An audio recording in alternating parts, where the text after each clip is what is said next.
Bonsoir YouTube, bonsoir amis lecteurs et lectrices. Je vous propose ce soir de jeter un œil sur la pierre du dragon de Manuro et MC. C'est aux éditions Macaca. Donc j'ai commandé ceci sur Kickstarter. Ça m'arrive pas souvent, mais j'ai tendance à avoir des instants de faiblesse pour les livres dont vous êtes le héros parce que c'est souvent quand même des gens qui ont besoin, un réel besoin de financer le projet. Je ne vais pas revenir sur la polémique sur tout ce qui concerne le jeu de société. Je pense que si vous me suivez un petit peu, vous connaissez mon avis.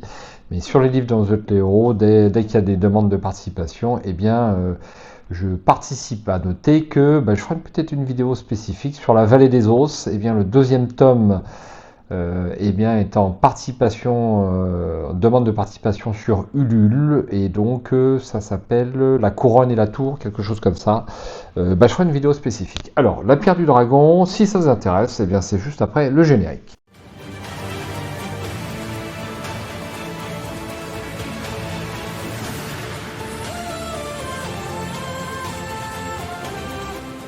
Alors, on va jeter un œil au petit laïus qui se trouve au dos de ce magnifique livre. Un marchand confie à 4 aventuriers la mission de trouver une pierre légendaire inestimable, ainsi que son gardien.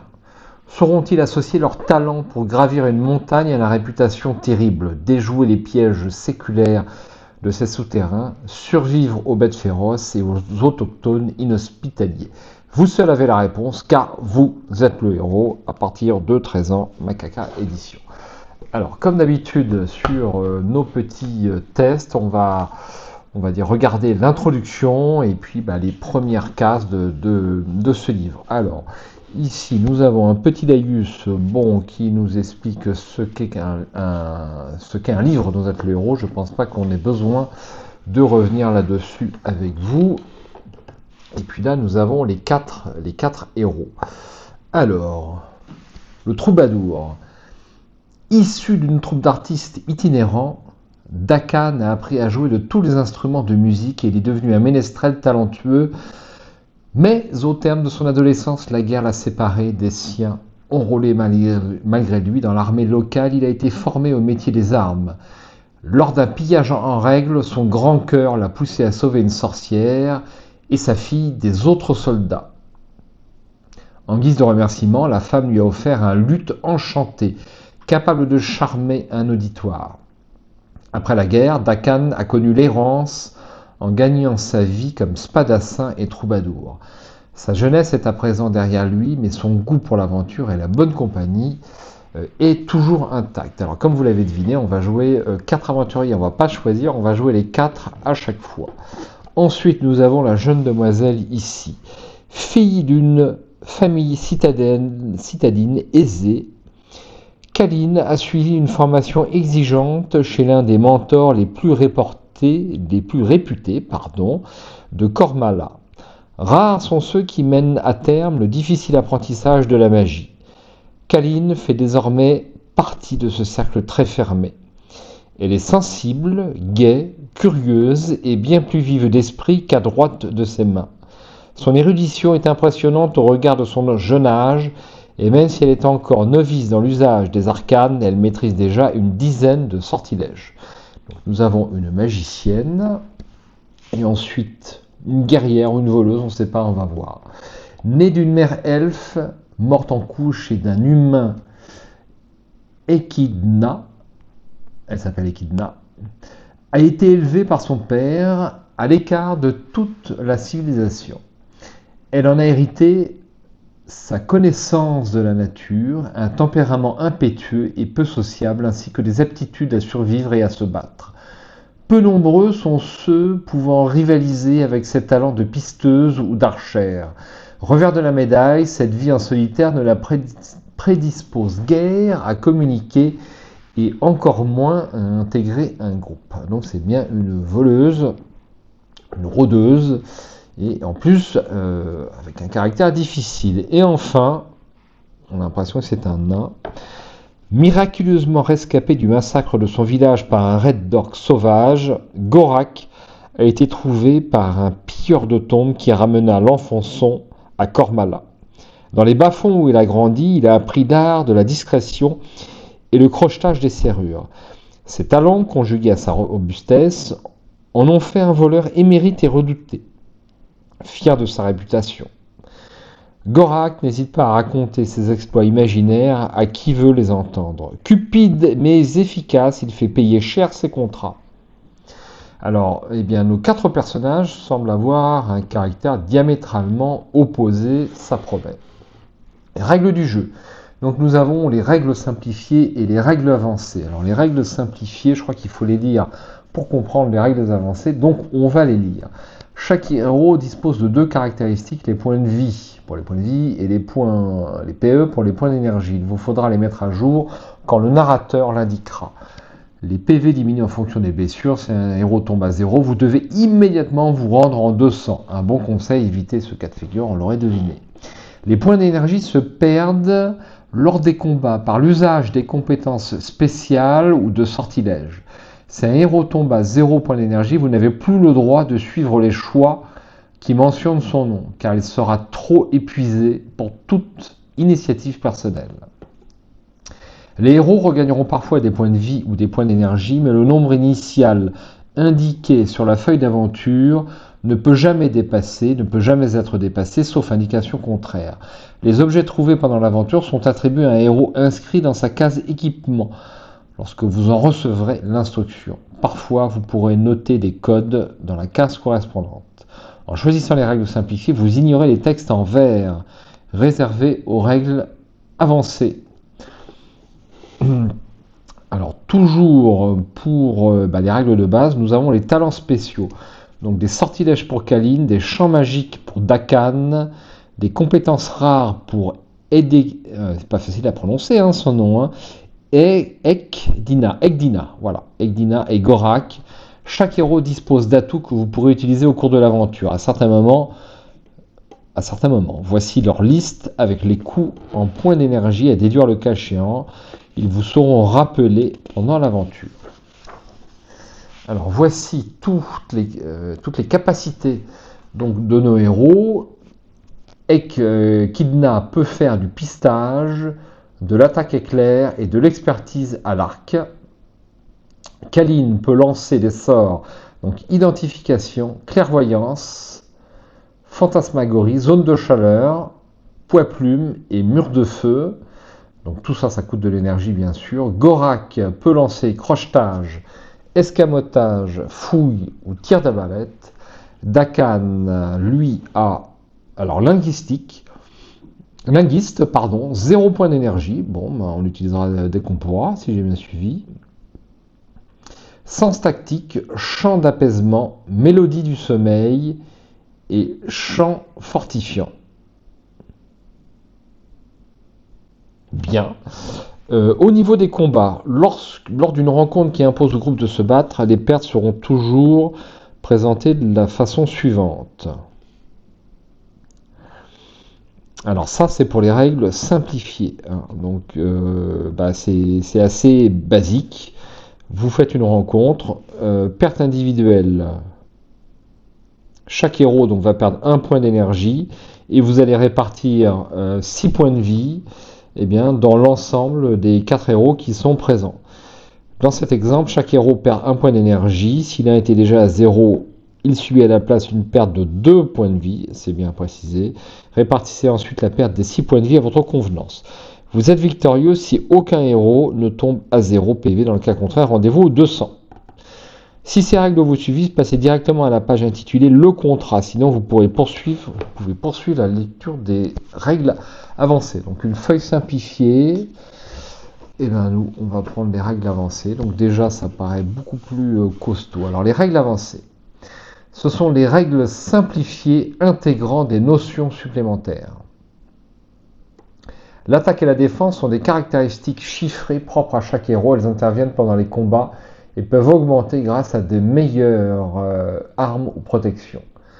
Les PX représentent l'expérience acquise. Chaque héros commence comme novice avec 0 point d'expérience. Il peut en gagner après une action d'éclat ou un combat victorieux. Quand un membre du groupe atteint 10 points d'expérience, il passe au rang baroudeur et gagne immédiatement 2 points de vie, 1 point d'énergie, 1 point en attaque ou en défense, à votre choix. À 20 points d'expérience, il devient vétéran et gagne les mêmes bonus une seconde fois. En choisissant les règles avancées, vous ignorez les textes bleus réservés aux règles simplifiées. Enfin, vous devez résoudre les combats en utilisant 2 dés à 6 faces. Alors, déroulement des combats, vos adversaires seront toujours présentés de la façon suivante, donc en vert au lieu d'être en bleu. Et là, donc, nous aurons 2 orques, attaque 8, défense 4, point de vie 15, et ils vont nous rapporter 1 point d'expérience. Pour la bataille entière, déterminez l'attitude de chaque héros entre offensive, attaque spéciale et retrait. Alors, les combats vont être beaucoup plus longs. Alors, avec les règles avancées, ça ne fait aucun doute. Alors, offensive, immédiatement, on perd 1 point d'énergie. Attaque et défense prise en compte dans l'attaque, et la défense du groupe, blessure possible. Attaque spéciale, à choisir dans la liste que vous trouverez après les règles, et prix à payer en points d'énergie avant d'en appliquer les effets. Alors, je suppose... Alors, c'est pas les mêmes trucs, j'ai l'impression. Est-ce que c'est les mêmes trucs ici? Là, j'ai pistage. J'ai un peu vite. Prenons dans l'ordre.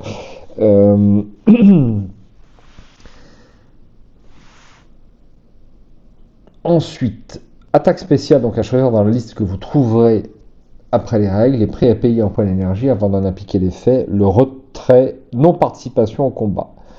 Il vous faut au moins un héros à l'offensive.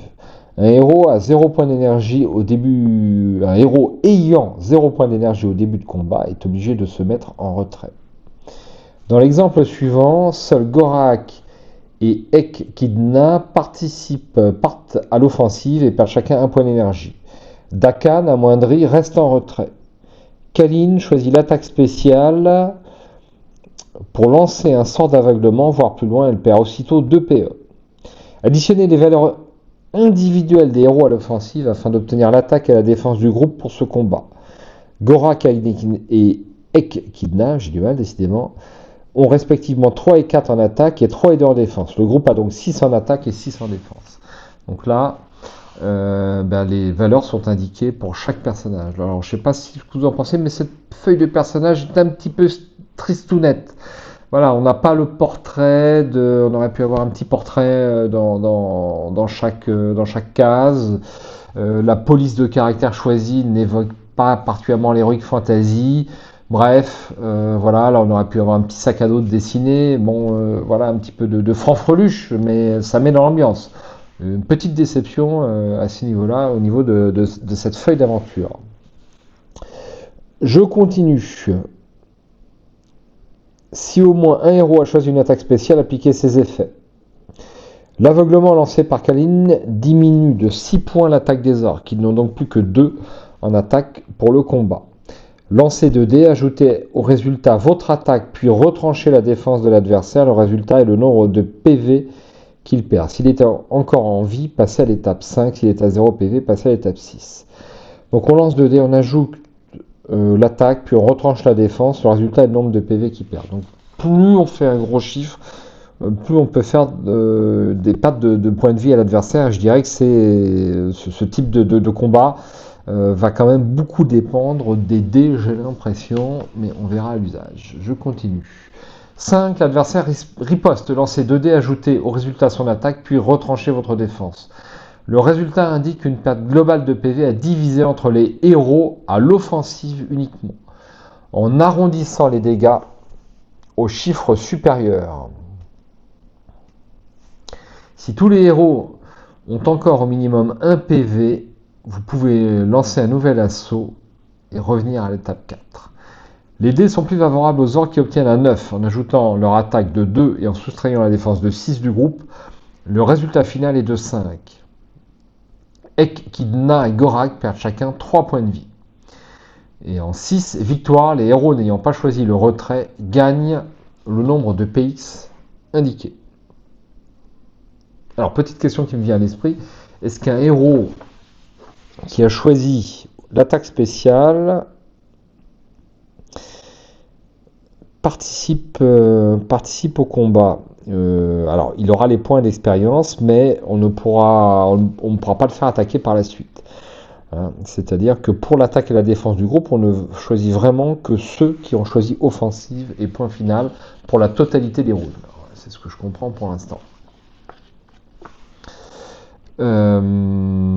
Voilà. Ensuite, les attaques spéciales, elles sont indiquées ici. Alors, Echidna, donc tir sur cible multiple, tir précis et tir en rafale.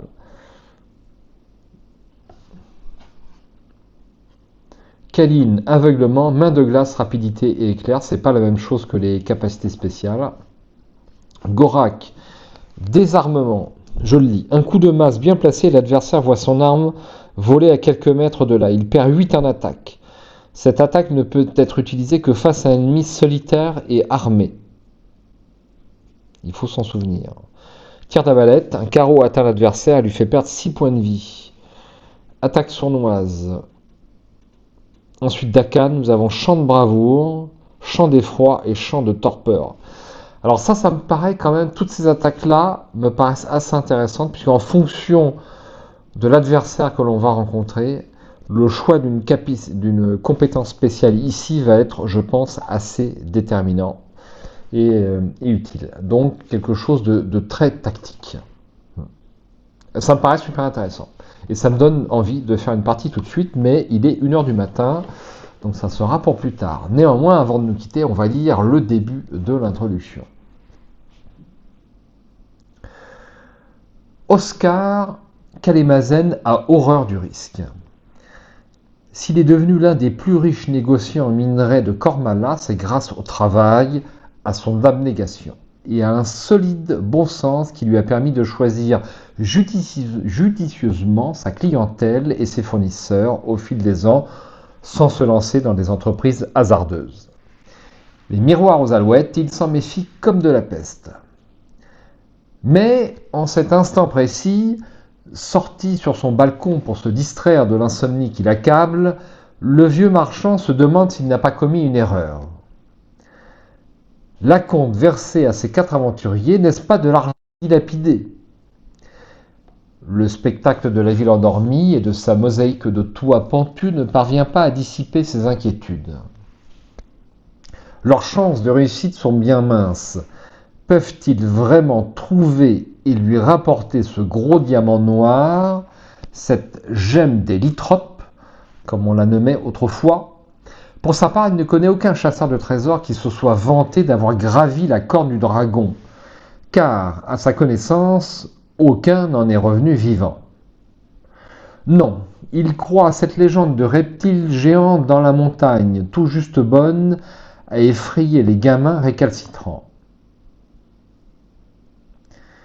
S'il existait vraiment, on l'aurait vu depuis le temps. Mais quelques citadins vont parfois sur les contreforts pour commercer avec les charbonniers des alentours, la communauté de moines ou les sauvages kobolds, ou ce qu'ils en décrivent n'est guère réjouissant.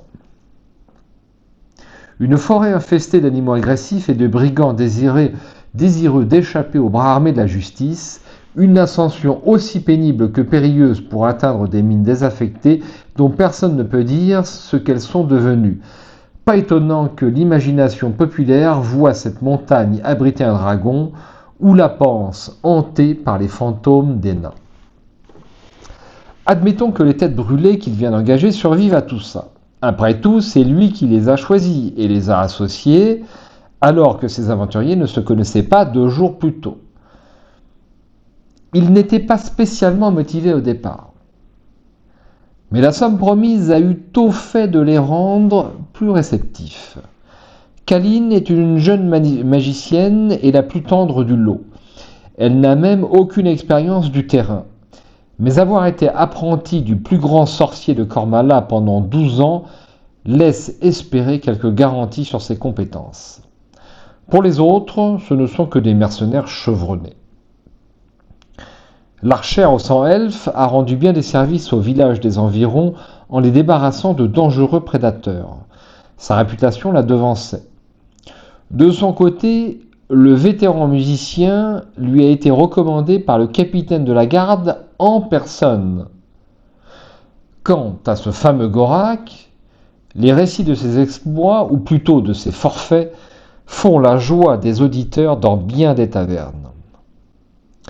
Une réputation de larron non usurpée, comme il a pu en juger lors des négociations pour la signature du contrat. Ce cambrioleur professionnel est sacrément dur en affaires. En somme, une équipe au talent très complémentaire et qui semble fiable. Un souffle de vent fait frissonner Kalemazan. Mais, au lieu de retourner dans son lit, toujours aussi sinistre après 2 ans de veuvage, le marchand rabat les pans de sa robe de chambre. Il en vient presque à maudire le jour où il est tombé sur ce vieux registre de mineurs. La pierre précieuse, un nom intrigant y était cité à maintes reprises, la gemme des lytropes. D'après ses recherches, ce terme désignerait une race de créatures troglodytes et quasi légendaires, disparues depuis longtemps, si toutefois elle existait vraiment. Mais la gemme, elle, semble véridique, à en juger les descriptions concordantes, grosse comme un poing ovoïde, rappelant l'obsidienne mais parcourue d'étranges vénules scintillantes. Elle constituait un trésor inestimable à l'époque. Les exploitants de la mine ne s'étaient pas mis d'accord sur sa vente à des joailliers humains ni sur le prix escompté. Mais tout cela est de l'histoire ancienne. Le rapport minier date de 800 années. Pardon, de 108 années.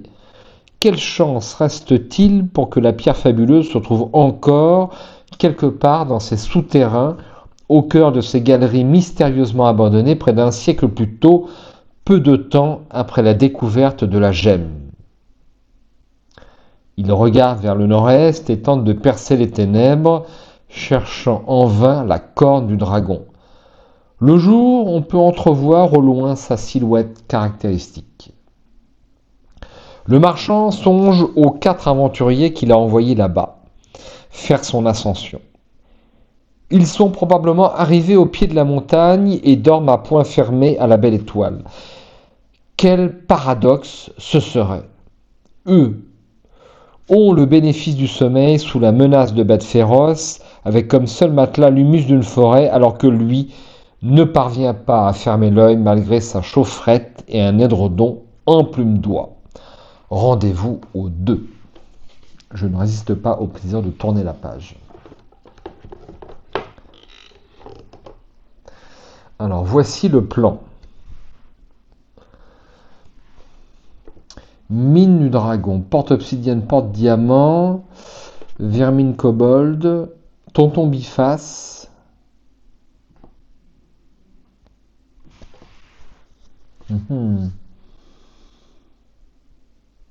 Alors, non, j'ai pas droit de lire ce paragraphe 1, on me demande d'aller au 2. Je ne devrais pas vous montrer ça.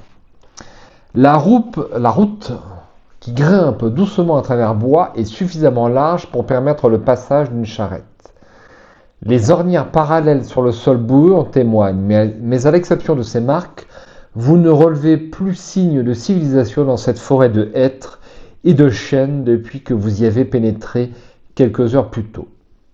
Si des humains vivent vraiment au pied de la montagne, vous songez que l'isolement doit les avoir rendus sauvages. Votre rêverie s'interrompt soudain lorsque vous découvrez que le chemin se divise à la manière d'une patte d'oie, au sortir d'une courbe. Tacitement, chacun en profite pour faire une pause et se désaltérer, à l'exception d'Echidna, occupé à examiner les traces de passage et la végétation alentour. En cet automne précoce, les feuilles rouges et or qui commencent à s'amonceler ne facilitent guère les recherches de la demi-elfe. De son côté, Dakan a déroulé le parchemin confié par votre commanditaire. Vous pouvez la consulter en 1. Ouf, on peut effectivement consulter cette carte. Si l'on en croit la carte de Kalemazan, le village de Rougebourg est à droite. Je suppose que l'autre sentier conduit au monastère plus à l'ouest. Alors Rougebourg est ici et le monastère humain est ici. S'il existe toujours, fait remarquer Kaline, saisissant le document, il ne faut pas oublier que ce mineur Ce Hakan d'Ancreuse a tracé ça il y a peut-être 2 ou 3 siècles. Alors, le nom du rédacteur de la carte est ici, Hakan d'Ancreuse. Non, ce n'est pas si vieux, intervient Gorak, sinon il aurait utilisé le vieil alphabet nain. Nain, pas celui de la langue commune. Quoi qu'il en soit, reprit la magicienne, je pense qu'il vaudrait mieux continuer vers Rougebourg. Il risque de faire frisquet en haut de la montagne. On pourrait s'y acheter des vêtements plus chauds. Comme pour appuyer ses paroles, une soudaine bourrasque fait tourbillonner un amas de feuilles en décomposition. Entretenant, Echidna a rejoint le groupe. Elle esquisse une moue plus humaine qu'elfique en entendant la suggestion. Il faut se méfier des routes principales dans ce genre de trou perdu. En général, c'est là qu'on risque de se faire surprendre par des brigands. Vous finissez par vous entendre sur la direction à prendre. La voie la plus étroite qui bifurque vers la gauche en 45, donc vers le monastère humain, ou la route qui prolonge sa courbe sur votre droite. Alors, on risque de tomber sur Tonton Biface. Moi, je suis pour faire un détour vers le monastère. Mais ça sera pour une autre vidéo parce qu'il est fort tard. Ma foi, c'est fort appétissant ce début parce que les personnages sont posés, sont bien décrits, semblent avoir tous un caractère bien trempé ou bien marqué. Et puis la mise en bouche, le contrat, ce marchand qui se pose des questions en regardant la montagne où il a envoyé 4 aventuriers qui ne se connaissaient pas. Et ma foi, fort bien rédigé. Et on se demande ce qu'il va arriver à ce groupe. Et ma foi, je suis impatient de le jouer. Bonsoir, j'espère à bientôt sur la chaîne.